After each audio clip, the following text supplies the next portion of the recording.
यहाँ हेलो नमस्कार साथियों, यहाँ रेस स्टार्ट हो चुकी है और आगे आगे घोड़ा आ रहा है। लगभग शायद हमारे कैमरे की साइज से वाज घोड़ा दिख रहा है जो रूप सिंह जी राठौड़ का है। और एक दूसरा इसके पीछे भी घोड़ा आ रहा है, वो भी चौटन ब्लॉक से है। और काफ़ी और भी घोड़े आ रहे हैं और सबसे आगे वाज घोड़ा ही दिखाई दे रहा है।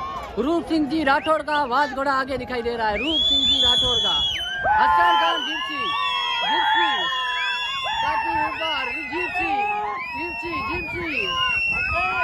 अनफिट है। जिप्सी खुद हसन खान जिप्सी